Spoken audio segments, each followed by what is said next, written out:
Olá, pessoal. Aqui é Mari e hoje eu quero falar um pouco sobre a cultura musical no Brasil. Eu dei uma organizada nesses slides para ficar mais fresquinho na memória, né? Vamos lá então. Note que eu coloquei aqui, ó, cultura musical no Brasil, reforço, preconceitos, musicalidade, muita musicalidade temos, performance, contradições, muitas contradições, produto, a arte de maneira geral, não só a música. Torna-se um produto, é um produto, né, comercial. E muitas violências também, né? Falar um pouquinho mais sobre isso. Em resumo das construções, né? Das construções que foram feitas de séculos, né? As religiões, a ciência, a filosofia têm importância na construção do reforço a preconceitos como a misoginia, racismo e LGBTfobia. Todos os preconceitos, né, que nós temos aí, e que são vários, né? E eu estou querendo dizer aqui com esse primeiro ponto que há tantas religiões, né, que são as que reforçaram e ainda reforçam até hoje, né? A ciência também, né? Que tem gente que adora ainda usar a ciência, né? Não façam isso. Filosofia, digo mesmo. Ajudou sim nessa construção das sonoridades, do que é mais belo, do que é feio, do que é estranho aos nossos ouvidos, aos nossos olhos, né? Tudo isso tem uma certa influência da religião, da ciência e da filosofia. E de outras também, mas eu fiz questão de colocar esses três porque eu acho que foram muito relevantes, inclusive conversavam entre si, né? Para que esse reforço fosse feito. A música, a construção do erudito e do popular também é uma coisa que a gente precisa pensar, refletir bastante, porque é assim.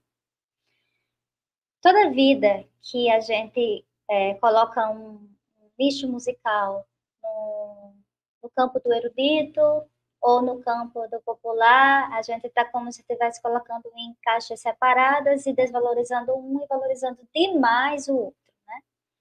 E quando a gente vai começar a estudar música na graduação, na academia, né, como a gente gosta de falar, ou em algum conservatório, ou não, em conservatório, a gente acaba entendendo isso de forma muito mais prática, né? A gente começa a perceber que tudo que é popular é como se estivesse embaixo e tudo que é erudito ou clássico, como queiram chamar, é o mais belo, o mais difícil de executar, certo? Por aí vai. Então, existe dentro da própria academia esse pensamento de construir o que é melhor, o que é pior, o que para você ouvir, o que te deixa mais inteligente, o que te deixa burra. Se você ouvir certos tipos de música, você. Gente, isso tudo é mito, certo? Isso tudo é mito. O que existe realmente é construção de músicas harmônicas mais complexas, rítmicas mais difíceis, formas de cantar um pouco mais elaboradas do que outras. Claro que isso existe, mas existe dentro de cada gênero.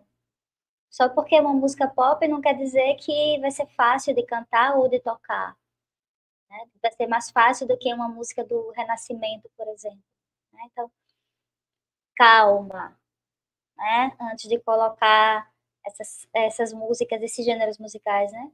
Em cada caixinha, desvalorizando ou valorizando demais, pensa um pouco, respira fundo, né?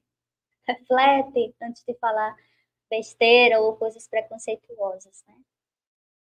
Que muitas vezes está falando muito mais sobre você, os seus tipos de preconceito, preconceito de classe, por exemplo, né? Isso é música de pobre, né? Isso é música de preto, isso é música branca, né? Tem umas falas que são bem repugnantes. Mas continuando, a leitura exclui né? O que eu quis dizer com isso? Às vezes, eu estou falando aqui eu me refiro à partitura, né? Às vezes a gente não reflete um pouco sobre algumas questões, né? Que muitas vezes a leitura da partitura ou a forma de aprender ou de ensinar esse tipo de linguagem, né, que é ler a música, ela muitas vezes está excluindo, porque existem pessoas que não estão nem aí para isso, e tudo bem, né, você não é obrigada a ler partitura. Tem pessoas que pegam música de ouvido, não precisa ler, tem pessoas que são analfabetas e mesmo assim pegam música de ouvido, tem um ouvido maravilhoso, apuradíssimo, né, e consegue. E tem pessoas que não, que precisa realmente ler, que precisa estar ali olhando a letra, olhando a forma da música, olhando as cifras, tudo bem também, né? Mas assim, quando você usa só um método para ensinar ou para aprender, ou para valorizar ou desvalorizar alguém, o ensino ou a aprendizagem de alguém, isso é muito feio, sabe? Muito triste, inclusive, né? Diz muito sobre que tipo de professor que está dando essa aula, que tipo de professora está elaborando ou pensando a forma de dar. É inclusiva ou exclui? Se exclui, pensa um pouco como fazer para que a sua aula não seja excludente, né? Vamos lá.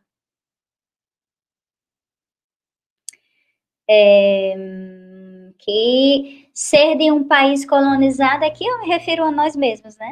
Por exemplo, ser de um país colonizado por conservadores, cristãos, como foi o caso do Brasil, né? Vai exigir muita reflexão de nós, sabe? Porque todas essas problemáticas dos conservadores vai nos atingir de alguma forma, né?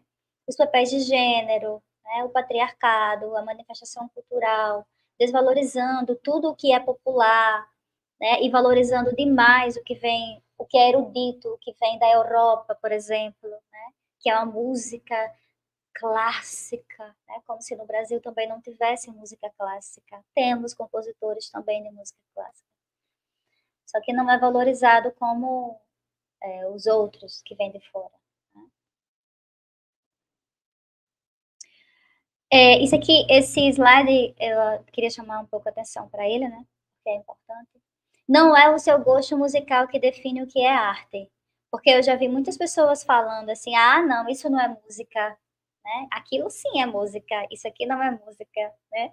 Não é, gente, o gosto da gente que diz o que é arte e o que não é arte, né? Se tem a intenção de ser arte, se tem a intenção de ser canto, se tem a intenção de ser música instrumental, é arte. Se tem a intenção de ser um quadro que vai ser pintado com cores tais, sabe? É arte. Por mais que você não goste, por mais que você ache argumentos pobres ali, mas é arte. Voltando. A arte constrange, elabora, pode ser simples também, pode te fazer refletir, representa quem produziu, representa o público, né? De onde vem aquela pessoa, de onde vem aquele artista, tá? Estimula pensamento crítico. Pode ser também entretenimento, só para dançar, só para curtir. Pode ser para apreciação, você sentar e ouvir, somente ouvir aquela música. Né? Faz parte também da economia. Tá? Música é som e silêncio, mas também é imagem, corpo, alienação. Agora, aqui eu queria chamar um pouco a atenção para essa alienação, dom, magia e tortura. Né? Porque a música também é utilizada para coisas péssimas. Né? Você sabe que a música também pode ser utilizada, utilitária, né? Pode ser utilizada para manipular pessoas dentro da política, inclusive. Né? Da mesma forma que pode haver crítica social, crítica política numa letra, por exemplo, também pode ser para alienar as pessoas. Né? A gente não pode esquecer o que o Ministério da Propaganda do NA fez com a música de lá, né? Com a arte de lá. Então, quer dizer, isso está bem evidente, bem nítido de que a música ela também pode ser utilizada para esses fins. Aí eu coloquei tortura aí, falo já de dom e magia. Coloquei tortura porque existem, inclusive vocês podem procurar depois no Google, se quiser. Existe depoimento de pessoas sobreviventes de guerra, né, que dizem que foram torturados com músicas muito alta, com fone, pessoas presas.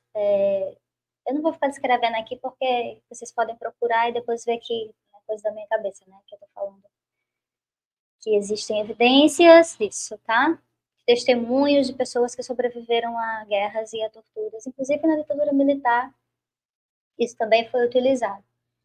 Né? Colocava pessoas para serem torturadas com som muito alto, aí depois silenciava tudo, e depois botava som muito alto de novo. Eu não vou dizer o gênero musical, não vou falar que tipo de música era, mas isso acontecia, né? Só queria dizer para vocês. E aí eu coloquei aqui magia e dom, porque existem pessoas que acreditam, né, que, por exemplo, eu tenho algumas pessoas, alguns alunos, algumas alunas, que acreditam e vêm com isso na cabeça, de que elas não têm o dom, por isso que elas não cantam bem, entende? Então, essa pessoa que vem com essa mentira na cabeça, né, que faz ela não aprender com mais facilidade porque ela acha que não tem o dom, porque ela acha que não é abençoada por Deus ou por alguma identidade, alguma entidade qualquer, ela vai ter mais dificuldade de aprendizagem, sabe? Porque a pessoa vai ficar achando assim, porque fulana é melhor do que eu, vai ficar sempre se comparando também. Fulana é melhor que eu porque ela foi escolhida por Deus e eu não fui. Então eu não tenho o dom, a pessoa tem o dom e eu não tenho o dom. Então essas comparações, né, essas coisas que fazem a gente, que limitam a gente, nos impede de entregar-se completamente na hora que está aprendendo, por exemplo, a jogar a voz para frente, a projetar a voz, a respirar melhor, a entender o próprio corpo, como funciona, para que a técnica vocal aconteça com mais agilidade vocal, entender como as frequências de cada nota acontece, ouvir e tentar reproduzir, é um exercício de repetição, e a pessoa acha que é simplesmente dom, né? E que se ela se ajoelhar e pedir, ela vai, próximo mês, estar cantando como, sei lá, como Elza Soares, né? É claro que existem pessoas que aprendem mais rápido do que outras, mas isso já é um outro assunto, né? Não tem nada a ver com não tem nada a ver com coisas espirituais ou de crenças, certo? Aí eu coloquei, sim, a música também pode ser apenas para entretenimento, né? Para curtição, para dançar, tudo bem. Pensamento crítico, aí aqui também tem culto ao capitalismo, ostentação, né? Que tem algumas letras de música, eu coloquei esse ponto aí para provocar também, né? Porque eu não sou de ferro, né? Porque existem pessoas que elaboram as letras musicais pensando nisso, né? Em cultuar o corpo, em cultuar dinheiro, tudo faz parte do culto, né? Aquele culto lá. Continuando. Aqui. A sociedade do Brasil é dividida por gêneros e pelo poder financeiro, assim como a música. Aqui, eu gostaria que vocês pensassem um pouco sobre isso, né? Porque existe alguns gêneros musicais que você vai ver um apelo maior para o corpo e outros não. E que corpo é esse, né? Geralmente é mais o corpo feminino, o corpo de mulher, né? Também existe apelo sexual no corpo dos homens, lógico, né? Mas se a gente for fazer essas comparações, né? a gente vai notar que existe uma discrepância, né, obviamente. O corpo que é mais coisificado é o da mulher. Se a pessoa quer fazer isso, tá tudo beleza, ó, não tô aqui para julgar, massa, faça aí do jeito que você quiser, não tem problema. Agora, quando você, para que você faça sucesso, você tem que fazer certos tipos de coisas, aí é complicado, né, aí vai depender da mente de cada um, né. Aí aqui eu fiz questão das sonoridades, preconceitos, grave e agudo, por quê? E vozes trans, né, já posso pegar tudo junto aqui. Porque assim, as sonoridades, a gente aprende a valorizar mais as sonoridades agudas do que as graves, por exemplo. E as médias, então, hein? E aí a gente supervaloriza essas sonoridades. É difícil, é complexo, tanto você ir para um extremo como para o outro, tanto para os graves como para os agudos. Né? E vai exigir da gente mais energia respiratória, vocal, abertura, né, da boca, relaxamento da língua. Então, tem vários aspectos técnicos aí que na aula você vai desenvolvendo, mas infelizmente a gente vive numa cultura, né, que é muito influenciada pela Europa, lógico, né, a gente foi um país colonizado, até hoje a gente vive isso em algumas mentes e cabeças pensantes por aí, que supervaloriza. A gente pode ver, inclusive, nesses reality shows que aparecem de disputa de vozes, né? Tipo The Voice da vida e tal. Você vê que sempre quando a pessoa chega cantando em notas mais agudas, elas geralmente já passam, assim, sem muitas dificuldades. Quando a pessoa chega cantando em regiões mais médias ou mais graves, nem sempre dá certo, assim, a pessoa nem sempre passa. Então, pelo apelo da sonoridade, né, da voz mais aguda, as pessoas acabam se espantando, uau, que voz, e aí já pega pela emoção, né, na verdade. Às vezes não é nem pela técnica vocal que a pessoa está utilizando, é pela sensação, né, pelo apelo de, ai, caramba, que nota alta, não sei se eu conseguiria fazer isso, né, aí você já pega aquela voz, pensando no The Voice aqui, né, como exemplo, né, já que é uma coisa bem popular e geralmente as pessoas já viram, de maneira geral, já viram esses realities aí. Então, voltando aqui,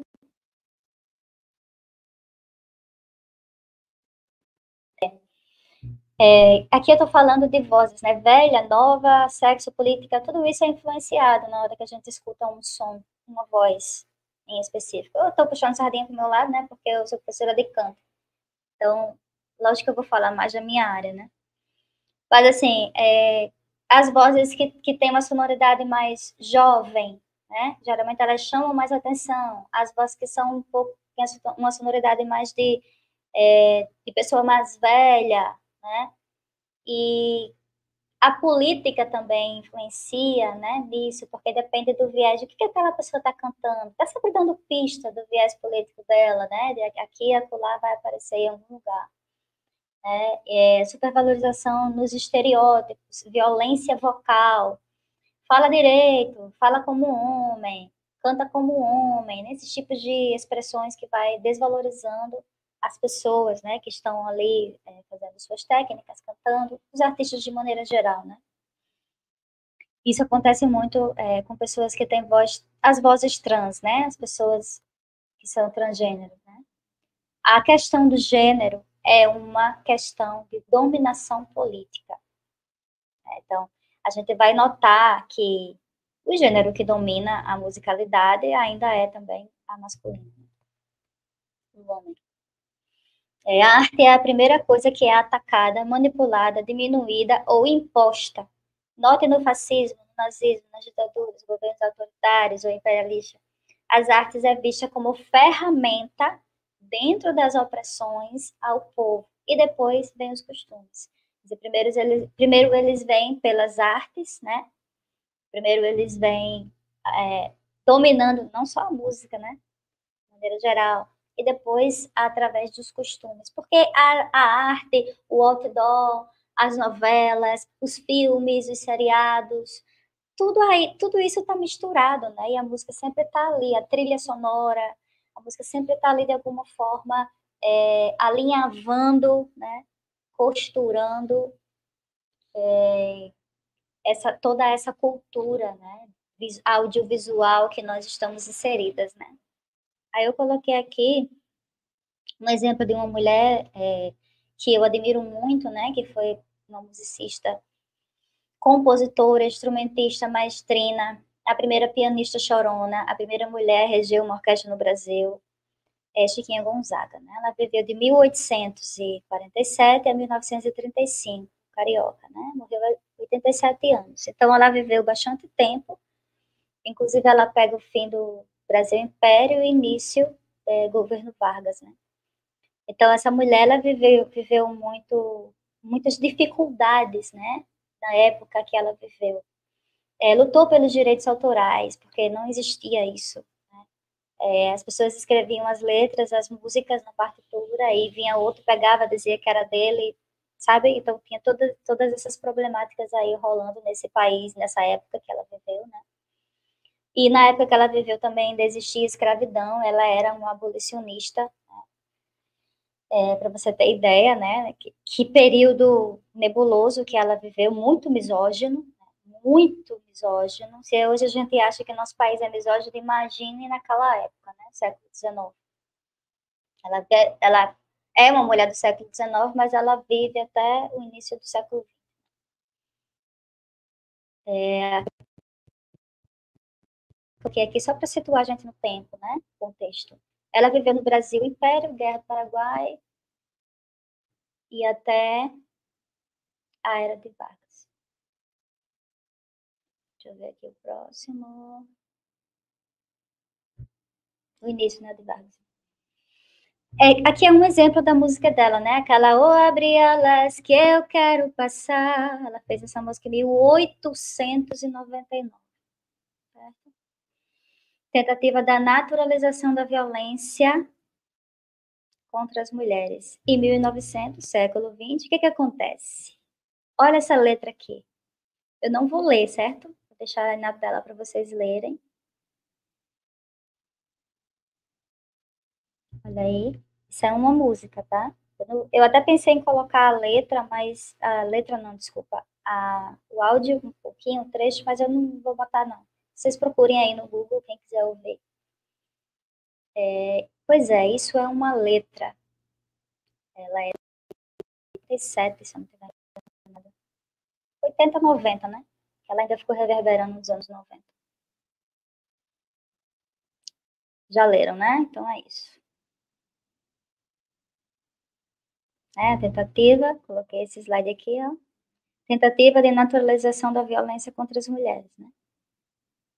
Então, o que eu quis fazer aqui? Uma mulher maravilhosa, né, no século XIX para o início do século XX, Chiquinha Gonzaga, compositora, tudo isso que eu falei aqui que ela era, né? E aí, um século depois, a gente continua tendo problemas difíceis de superar, né? Que é essa cultura da tentativa de naturalização de todas as violências inimagináveis, inclusive essa, né? Contra as mulheres, que é uma tentativa de humilhar, né, o outro gênero. Né? Como diria Simone de Beauvoir, o segundo sexo. Né? Como se existisse um primeiro sexo e um segundo sexo. Né? Não existe isso, mas é uma crítica, né, que ela faz na publicação desse livro. Uma crítica muito bem construída, baseada, inclusive, nas questões biológicas e socioculturais. Né? Mas voltando aqui para o slide, esse é o nome da banda, né? Os Cascavaletes. Foi um grupo de rock de Porto Alegre, Rio Grande do Sul, que fez sucesso, pasme, na década de 80 e também reverberou na década de 90. Tentativa de naturalizar isso, essa violência. Os 10 gêneros, isso aí foi uma pesquisa que eu dei uma olhada, Spotify, né, que foi no final de 2023. Os 10 gêneros mais escutados de música no Brasil, né? Aí tem aí a ordem, ó. Sertanejo pop, sertanejo universitário, funk carioca, sertanejo, arrocha, pop, dance pop, funk, funk ostentação e pagode, ou seja, mais sertanejo e funk, né? E muito mais sertanejo, né? Porque tem essas variantes do sertanejo aí, mas é tudo sertanejo, né? E aí também tem uma outra questão que é da música gospel, né? A música evangélica.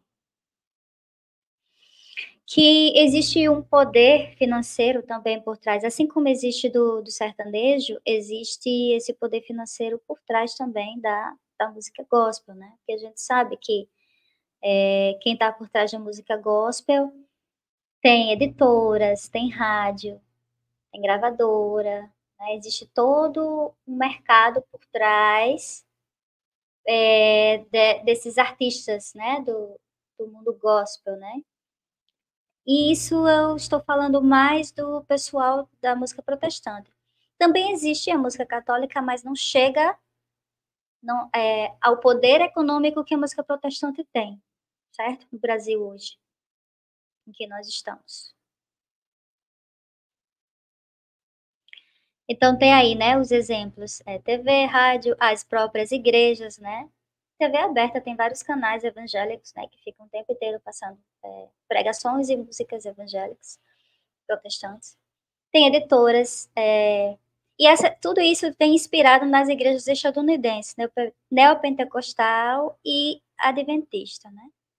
Para os mais atentos, a análise musical, formal, a forma da música, a harmonia, a melodia, a rítmica, tudo isso está intrínseco nessa musicalidade. Então, para quem entende da questão musical, né, dos elementos musicais, do ritmo, da melodia e da harmonia, vai perceber que esses elementos estão aí o tempo inteiro, né, é muita reprodução do que vem de lá, entendeu?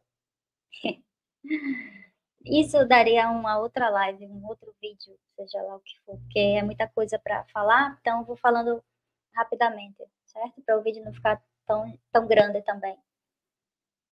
Então continuando, eh, já falei, né, que a grande inspiração vem de lá, das igrejas estadunidenses, o discurso que separa, né, essas letras, músicas, nas mídias, nas redes, existe um discurso, existe uma entonação vocal e existe uma performance muito, muito, muito, eh, evidente, né, do que seria o ideal, né.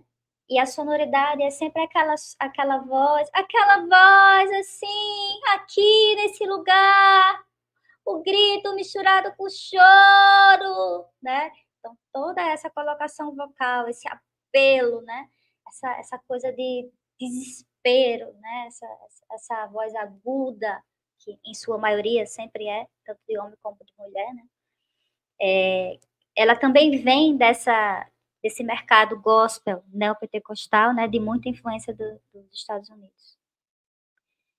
Ah, deixa eu colocar aqui de novo, se eu esqueci de alguma coisa. A performance, né, o discurso, a entonação vocal, falei, né. É. Então é isso, acho que, já deu para dar uma pincelada de forma geral do que eu queria trazer hoje, para vocês pensarem um pouco comigo sobre isso. E aí tá a sugestão de leitura, né, deixar um pouquinho aí para vocês darem uma sacada, em Indústria Cultural e Sociedade, Adorno, a obra de arte na era de sua reprodutibilidade técnica, de Benjamin, Teoria da Arte, uma breve introdução, Chiquinha Gonzaga, uma história de vida, história social da música popular brasileira. Gosto muito de Tinhorão, tudo que ele escreve eu recomendo. É a canção brasileira, leituras do Brasil através da música. A arte não europeia também é um livro muito bom. Então é isso.